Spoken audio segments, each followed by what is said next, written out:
Hello, everyone. Welcome to the fabulous FRI-YAY broadcast of Miss Hope's Reading Hour. So glad to be here with you all today on this fabulous FRI-YAY. So, how has your week been? Hopefully, your week has been great. So, here in Philadelphia, the weather has been pretty awesome, okay? So yesterday it was about 77 degrees, almost in the middle of October, and today it's like 70, so it feels great. It's super sunny outside. There's kids, as you can see. Miss Hope is at school again.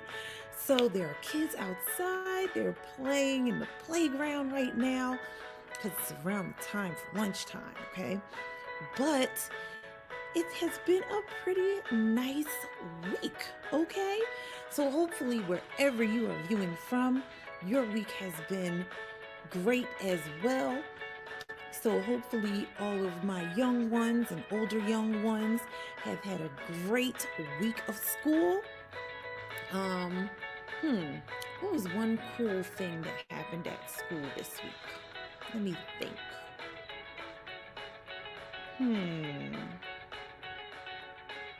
Oh, one really great thing that happened today is one of the students in my class came in and said, "Miss Hope, I can tie my shoes by myself."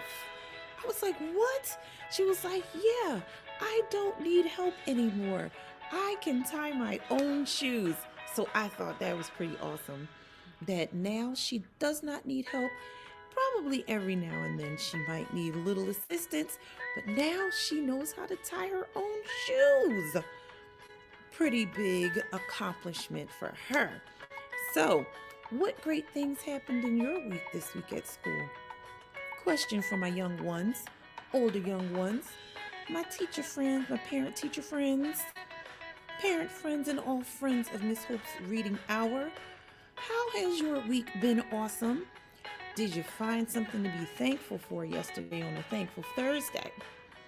So what was I thankful for on Thursday? I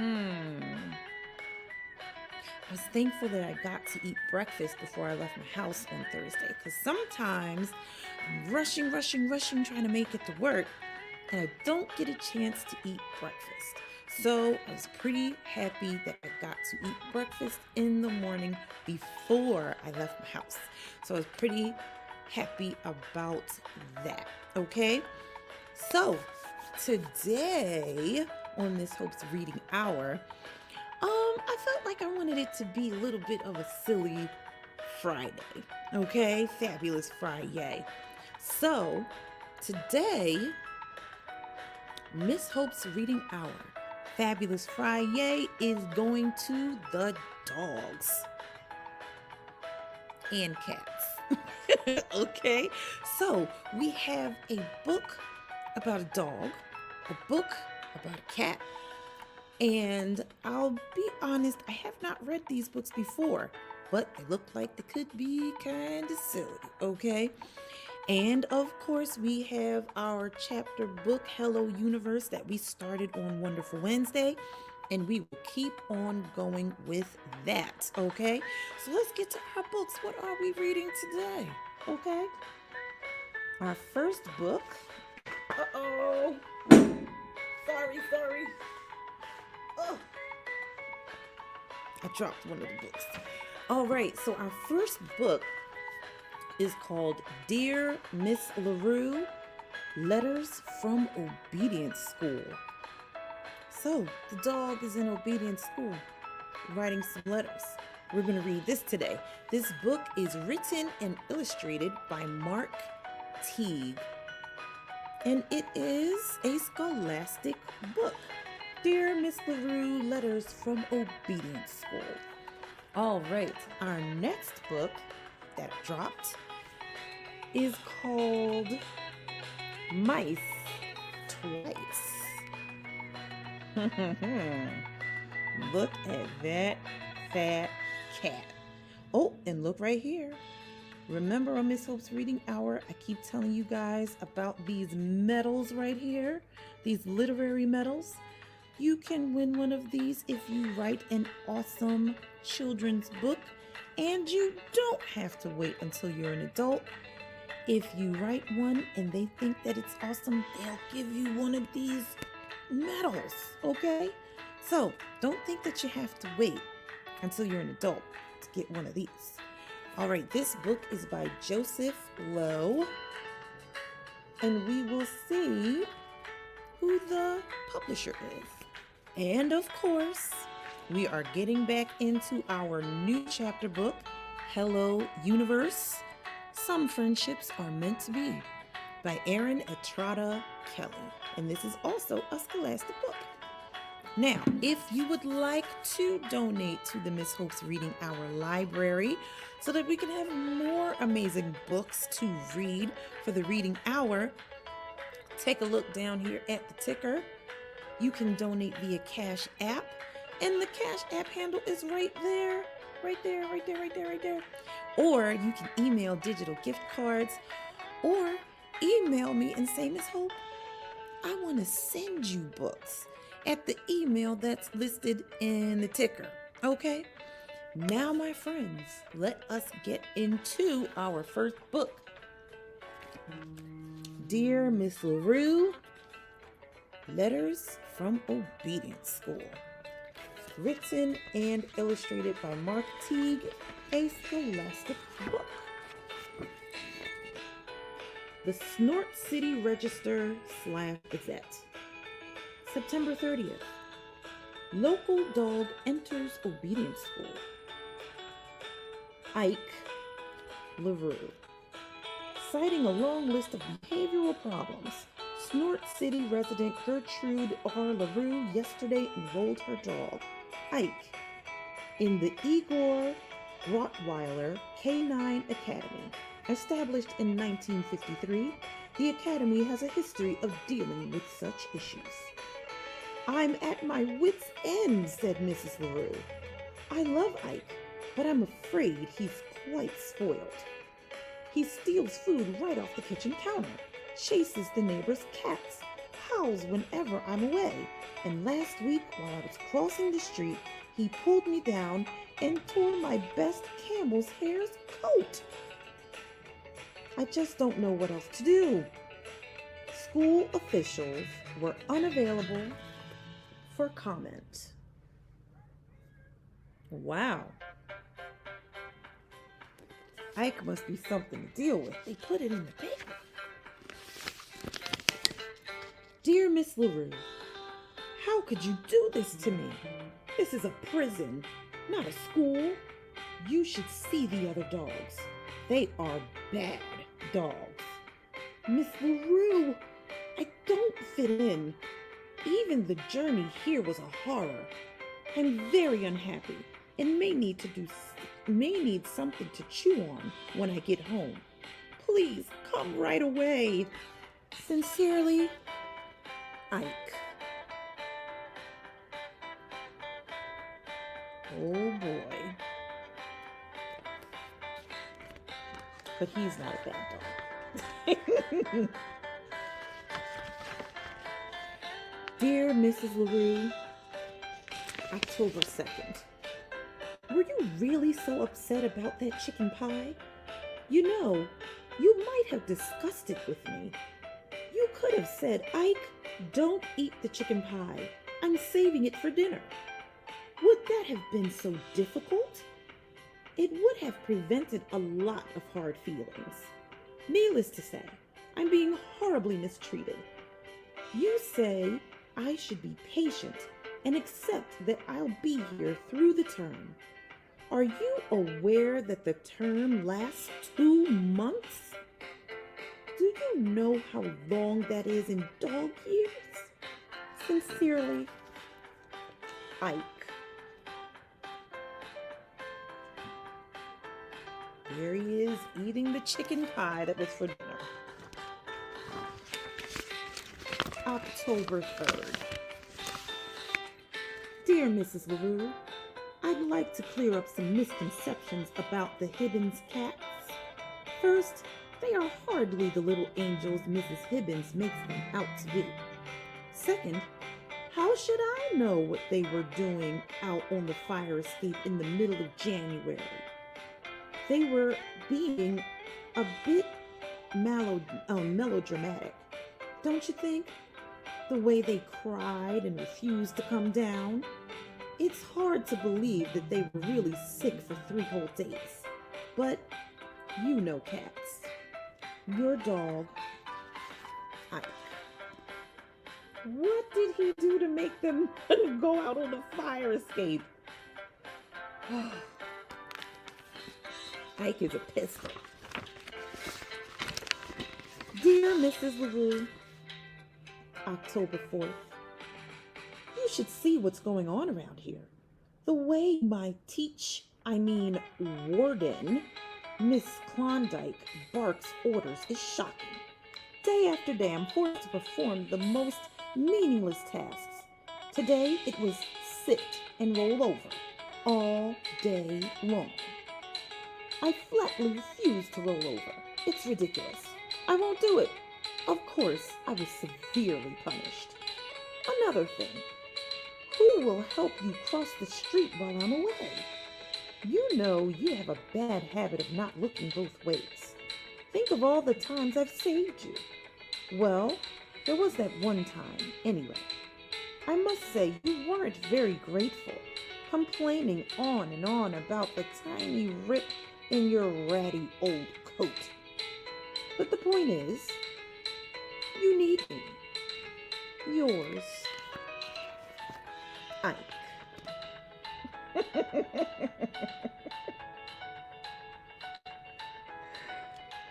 Being helpful, were you, Ike? October 5th.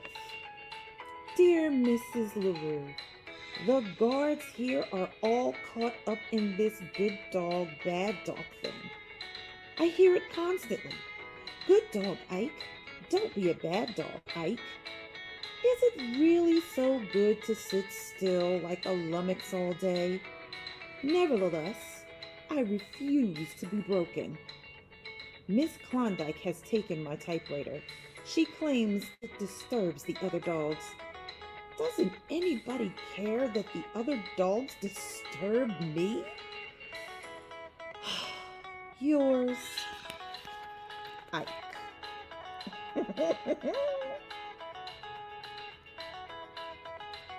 Will he ever learn? Let's see. October 6th. Dear Mrs. Larue, were the neighbors really complaining about my howling? It is hard to imagine. First, I didn't howl that much. You were away those nights, so you wouldn't know, but trust me, it was quite moderate.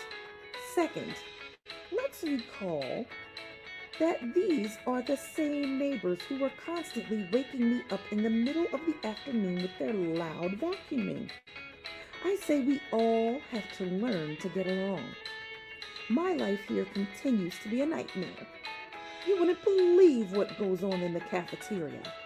Sincerely, Ike. P.S. I don't want to alarm you, but the thought of escape has crossed my mind.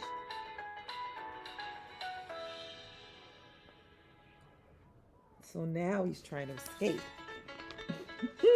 But he's a good dog, right? October 7th. Dear Mrs. Larue, I hate to tell you this, but I'm terribly ill. It started in my paw, causing me to limp all day. Later, I felt queasy, so that I could barely eat dinner except for the yummy gravy. Then, I began to moan and howl. Finally, I had to be taken to the vet. Dr. Wilfrey claims that he can't find anything wrong with me, but I am certain I have an awful disease. I must come home at once. Honestly yours, Ike.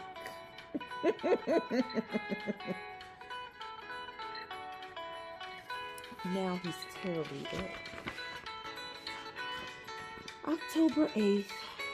Dear Mrs. Larue, thank you for the lovely get well card. Still, I'm a little surprised that you didn't come get me. I know what Dr. Wilfrey says, but it is really wise to take risks. I'm sorry, but is it really wise to take risks with one's health? I could have a relapse, you know. With fall here, I think about all the fine times we used to have in the park. Remember how sometimes you would bring along the tennis ball? You would throw it, and I would retrieve it every time. Except for once, when it landed in something nasty, and I brought you back a stick instead. Ah, how I miss those days. Yours truly, Ike. P.S. Imagine how awful it is for me to be stuck inside my tiny cell. P.P.S. I still feel pretty sick. Oh, he is laying it on thick.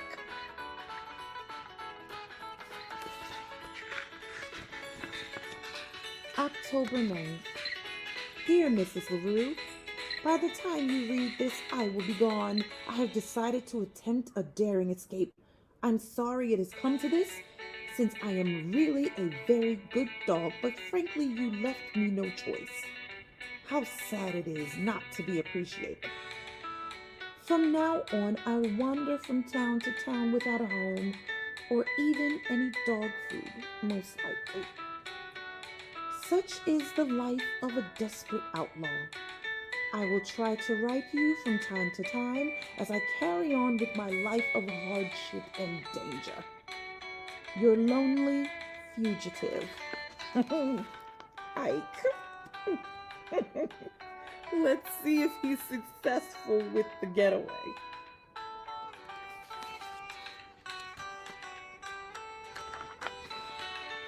Oh no.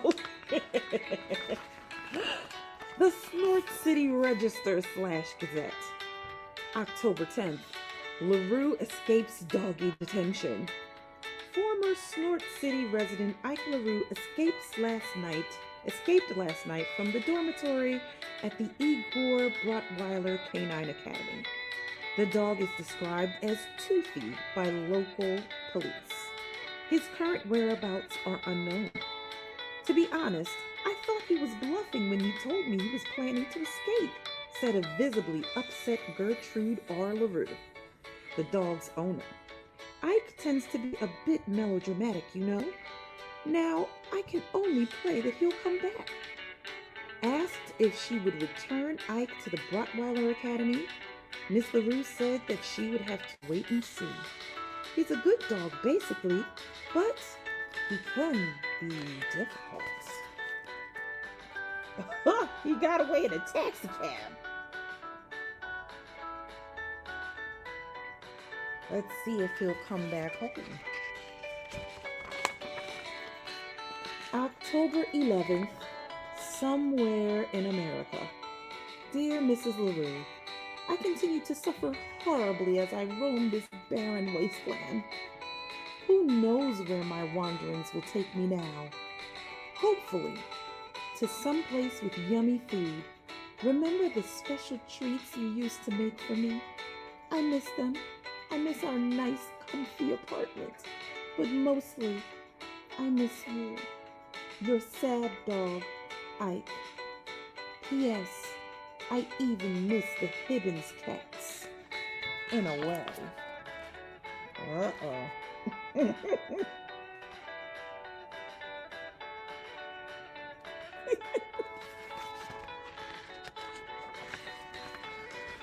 Dear Mrs. Larue, October 12th, still somewhere. The world is a hard and cruel place for a stray dog. You would scarcely believe the misery I've endured. So I have decided to return home. You may try to lock me up again, but that is a risk I must take.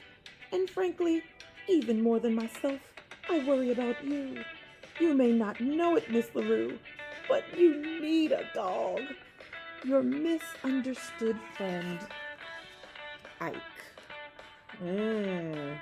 Guess it wasn't so fun out there on the lam.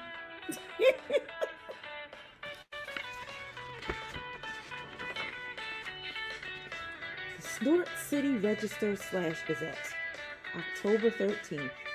Hero dog saves owner. Ike Larue, until recently a student of the Igor Rottweiler Canine Academy, returned to Snort City yesterday in dramatic fashion.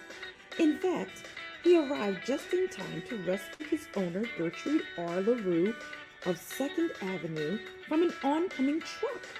Miss Larue had made a trip downtown to purchase a new camel's hair coat. Apparently, she neglected to look both ways before stepping out into traffic. The daring rescue was witnessed by several onlookers, including Patrolman Newton Smitzer. He rolled across 2 lanes of traffic to get at her, said Smitzer. It was really something. I haven't seen rolling like that since I left the police academy. Well. What a return home.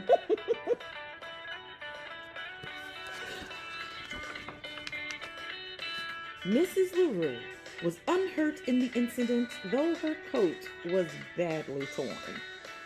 I don't care about that, she said. I'm just happy to have my Ike back home where he belongs. Larue said she plans to throw a big party for the dog.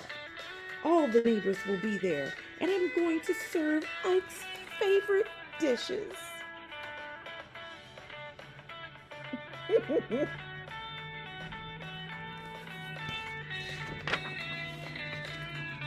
I'll bet he can't wait to taste the chicken pie. But he already ate it. That's why you had to go to obedience school. The end.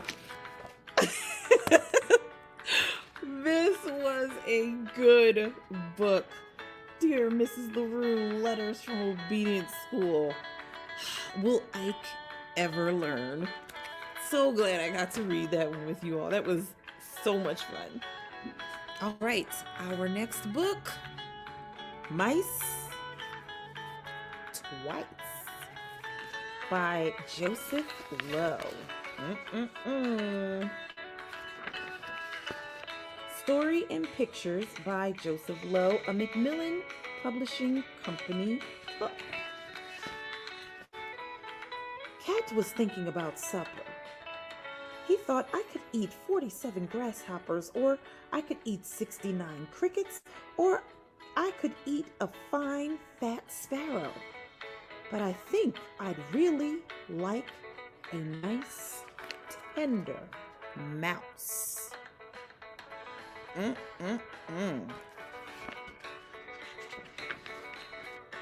So he went outside Mouse's door. He went and sat outside Mouse's door. Are you there, Mouse? He asked. And in good health, I hope. Mouse lay snug in her nest behind the door. The door was too small for Cat to get through. Never better, she said. Trying to be slick, I see, Cat. Cat tuned his rough voice to make it smooth. He said, such a lovely day. I was just thinking, how nice to have a friend for supper. I hope you can join me this evening. Mouse knew Cat well and all his cunning ways. May I bring a friend? She asked. Mice twice, thought Cat, licking his whiskers. By all means, he said. Shall we say 6 o'clock? 6 will be fine, said Mouse. Oh, he thinks he's going to have 2 mice for supper. At 6 that evening, she knocked on Cat's door. Cat's stomach rumbled. Come in, he said. But when he opened the door, he saw that Mouse's friend was not another mouse. It was a dog. Dog was grinning. He was twice as big as Cat. Cat was angry, but he was afraid to show it. He waved them into the house. On the table sat 2 small bits of cheese. Ho, ho, ho! Smart mouse, smart. Oh, wait, I skipped the page. Such a warm day, said Cat. I find it best not to eat on warm days, but do help yourselves. So Mouse took 1 piece of cheese, and Dog took the other. When he swallowed his, Dog said, I have seldom enjoyed a cheese so much. Is it Swiss? Or is it French? Asked Mouse. French, said Cat. A gift from my cousin Pierre. Actually, it was common old rat trap cheese, and Dog and Mouse knew very well.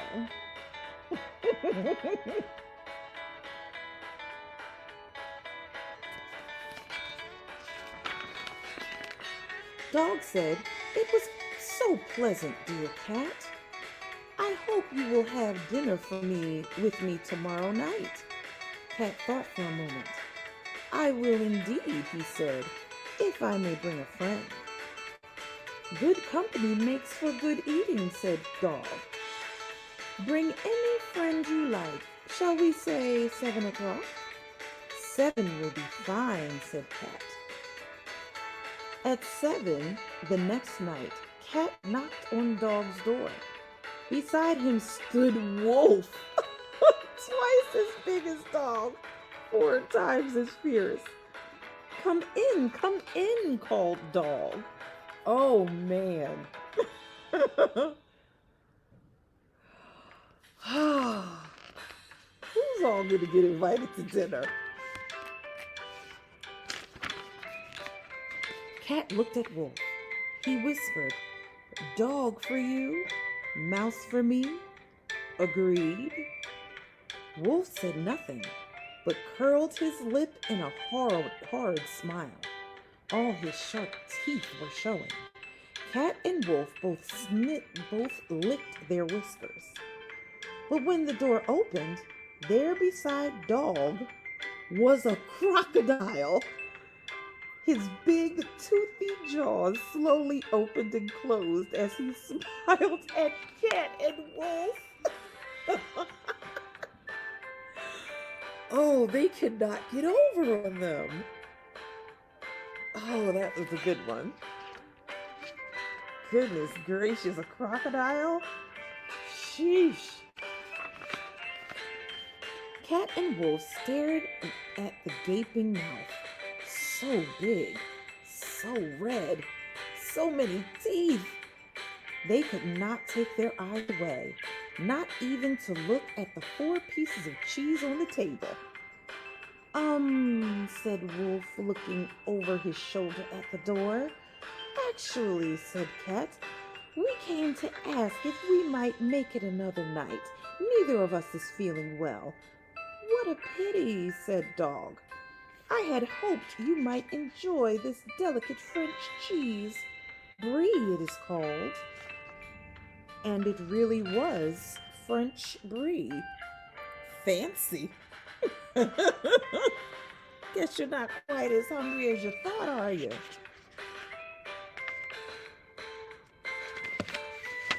Another time, mumbled Cat as he and Wolf backed out the door. Cat thought for a moment, looking back at Crocodile. Tomorrow night, he said, I'd like you to meet a distant relative who will be visiting me for dinner. Can you join me and bring a friend? Delighted, said Dog, but not Crocky here. He must get back to the river tonight. Perhaps Mouse might come if that is agreeable. Splendid, said Cat, trying not to grin. I will expect you at 8 o'clock. Oh my goodness. At 8 the next evening, Dog and Mouse knocked on the door. Inside sat Lion, so big he all but filled the house. Cat had to sit between his huge paws. Cat was smiling. In the space remaining, at one side of the table, it was covered with dishes of good things Cat had bought to please Lion. There were fresh roasted peanuts, fat, juicy raisins, little cakes covered with sugar frosting, bits of fried and crumbled bacon, and a silver tray of mint candies. Wow, I haven't had lunch yet. That makes me pretty hungry. Let's see. Oh, these pages are so... Cat looked up and whispered to Lion, when the doors open, I will grab Mouse, you grab Dog, and that will be that. That, rumbled Lion, licking his whiskers with a rough red tongue. How prompt you are! Come in, cried Cat to Dog. As the door swung open, both Cat and Lion leaped forward, their mouths already open. Oh boy, what is going to be on the other side of that door? Neither of them had noticed that Dog and Mouse had brought their good friend, Wasp. Quick as a wink, Wasp stung Lion's nose, then his ear, then his rough red tongue. Lion was frantic. I bet he was. Can't pull a fast one on us, buddy. He tried to back away, but Cat's house was too tight around him. Wasp stung his lip. Lion broke the house apart and ran.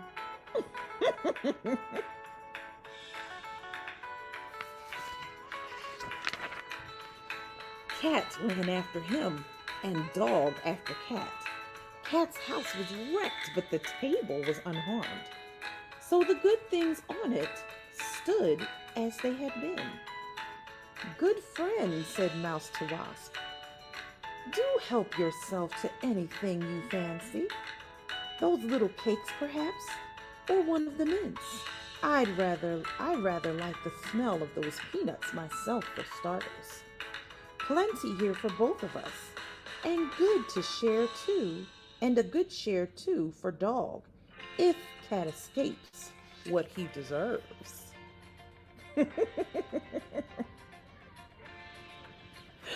Oh my goodness.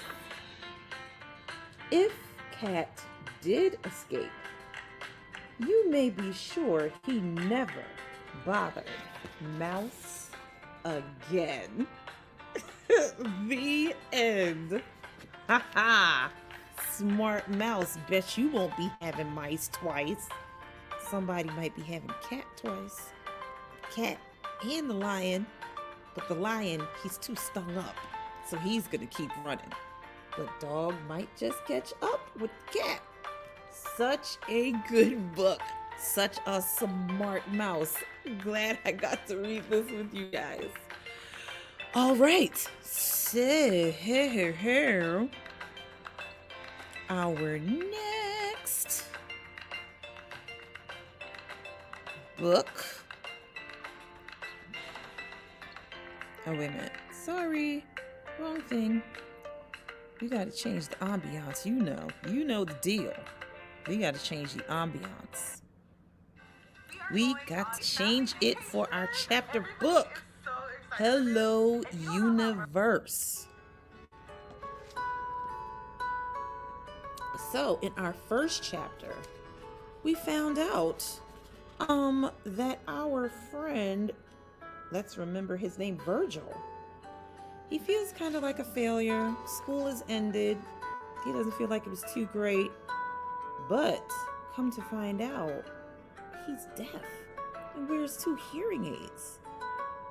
But he doesn't feel like he has any friends. So let's find out how things keep shaking out for Virgil. Hello, Universe. Some Friendships Are Meant to Be by Erin Estrada Kelly. Continuing with chapter 2.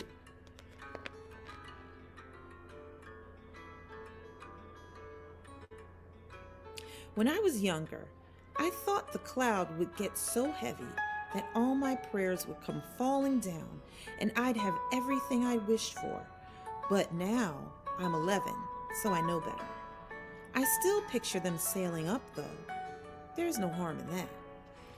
I only pray at night because it is my least favorite time of the day.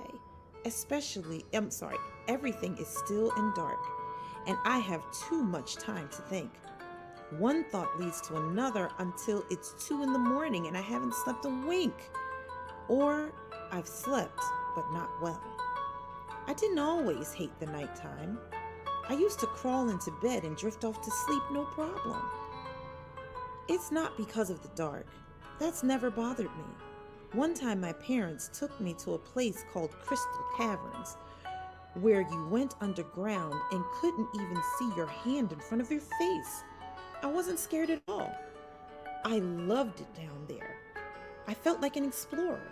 Afterward, my dad brought me a souvenir snow globe. Only there were bats inside instead of snow. I kept it right next to me on my nightstand, and I shake it before I go to sleep, just because. So it's not the dark that keeps me awake. It's the nightmare. The nightmare goes like this. I'm standing in a big open field, one I've never stood in before. The grass is yellow and brown under my feet, and I'm surrounded by thick crowds of people. Nightmare me knows who they are, even though they don't look like anyone I know in real life. They all look at me with round black eyes without whites in them. Then a girl in a blue dress steps forward, away from the crowd. She says 2 words, solar eclipse. I know what she's saying, even though I'm not wearing my hearing aids, and she doesn't move her mouth. That's how it is in dreams sometimes.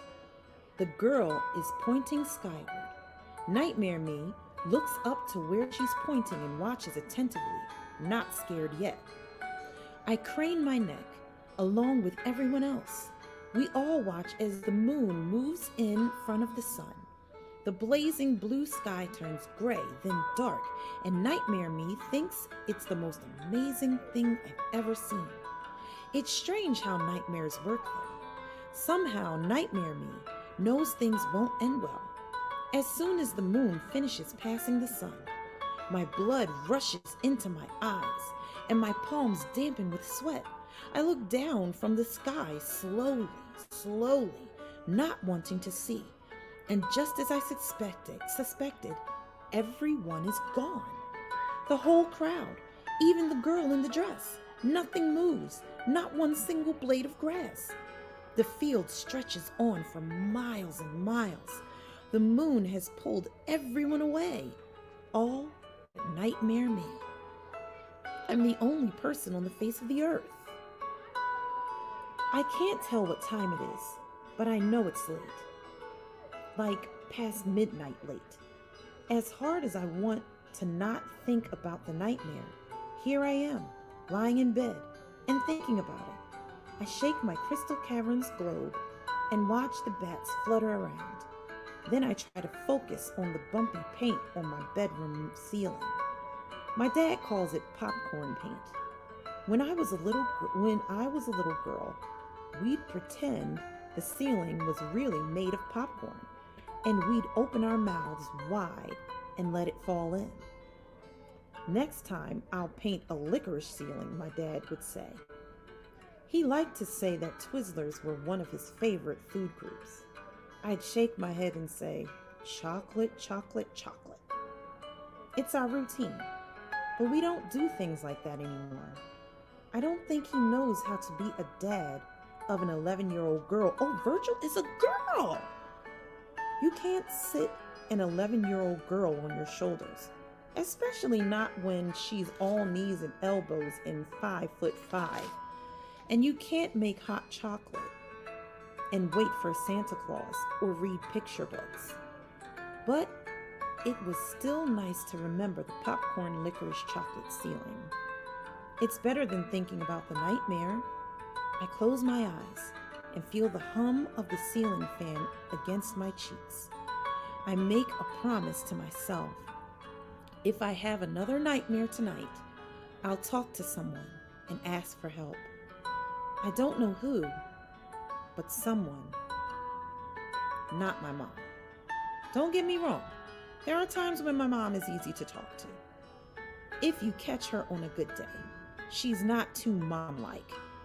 But I can never tell which mom I'll get. Sometimes she's overprotective, overbearing, over everything. I once asked her flat out if she treated me that way because I'm deaf. Because that's what it feels like sometimes. I'm not overprotective because you're deaf. I'm overprotective because I'm your mother, she said. But something in her eyes told me that wasn't the whole truth. And nothing but the truth. I'm good at reading eyes, same as lips. I most definitely don't want Mom to know about the nightmare. She'd start asking me about it every morning and every night and insist that I see a psychiatrist or something. Then again, maybe that wouldn't be so bad. Oh, we will end there. So, Virgil is a girl. Very interesting name for a girl. Never heard Virgil used as a girl name, but hey, it's still a cool name. So, I wonder when Virgil started having those nightmares. Has she always been deaf? Or did it just happen? And then when it just happened, did she start having the nightmares? We're gonna have to figure this out. So, we will have to read more of Hello Universe, Some Friends Are Meant to Be. Well, my friends, I'm so glad I got to read these super silly stories about the cat and the dog with you, and to get to know our friend Virgil more in Hello Universe. Well, my friends, we are at the end of Miss Hope's Reading Hour. I'm so glad I got to read with you today, and I cannot wait to read with you again on a marvelous Monday. Until then, my friends, have an awesome weekend, and I will see you right back here on Miss Hope's Reading Hour on Marvelous Monday. Until then.